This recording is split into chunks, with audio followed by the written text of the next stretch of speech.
Hello. The girl in white at night was unusually dark, and a thick fog covered the Dnipro embankment. Round midnight, I was driving from Troyeshchyna to Obolon across the northern bridge. The road was almost empty, only a few cars passed me. At the bus stop near the bridge entrance, something white caught my attention. I slowed down, drove closer, and saw a slender girl in a white dress.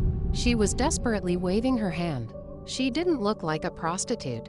Who else could be standing at a bus stop at this late hour? I rolled down the window. Please, give me a ride home. I had a fight with my fiancé, and he left me here. All right. Get in, I'll give you a lift, I said and opened the door for her. The girl silently sat down and turned away, staring out the window. For a moment she looked at me, and I saw her face, deathly pale, exhausted, covered in bruises and scratches. Who did this to you? She said nothing. Maybe she's in shock, maybe even assaulted, I thought, and decided not to bother her. At the next stop near the Park of Friendship of Nations, I noticed an old man in shabby clothes waving his arms, trying to make me stop. The girl shook her head violently. I pressed the gas pedal. We passed the park and drove back onto the bridge. So, where should I take you? I finally asked. She suddenly turned to me. Her face became cold and hateful. You asked me to drive you home. I need to know where to go, I said, thinking she still hadn't recovered from the shock. Silence. What's your address? No answer. Girl, where do you live?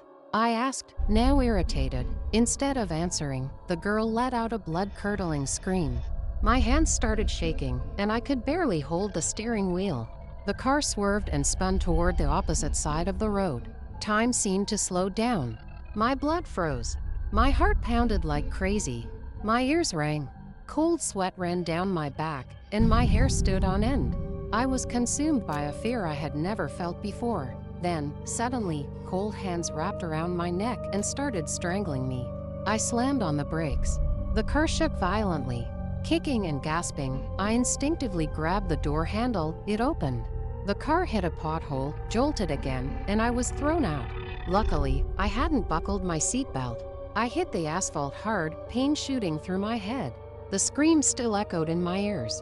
Something warm trickled down my neck. Then, in slow motion, I saw my car crash into the bridge support. The girl in white still held her arms out as if strangling me. I saw her face twisted with rage, mouth wide open like a banshee from a ghost hunting cartoon. Her scream seemed to pierce my soul.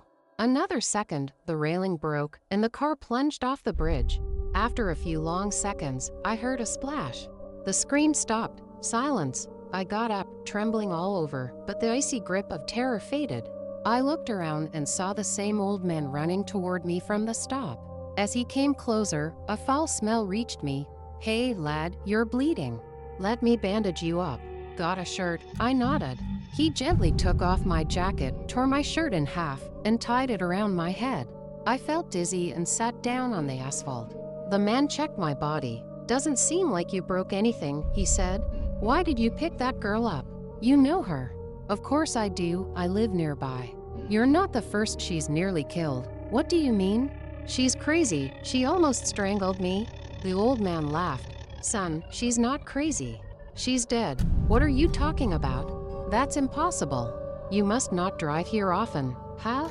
She's already a legend. He told me that this girl appears on moonless nights at that bus stop, asking for a ride toward the right bank. If the driver asks her name, she disappears, and by morning, the driver is found dead, strangled. If he asks where she lives, she starts choking him immediately. The car then loses control and crashes off the bridge. Most have died that way. Only 2 ever survived to tell the story. But if the driver just drives and says nothing when the car crosses the bridge, the girl vanishes and the driver lives.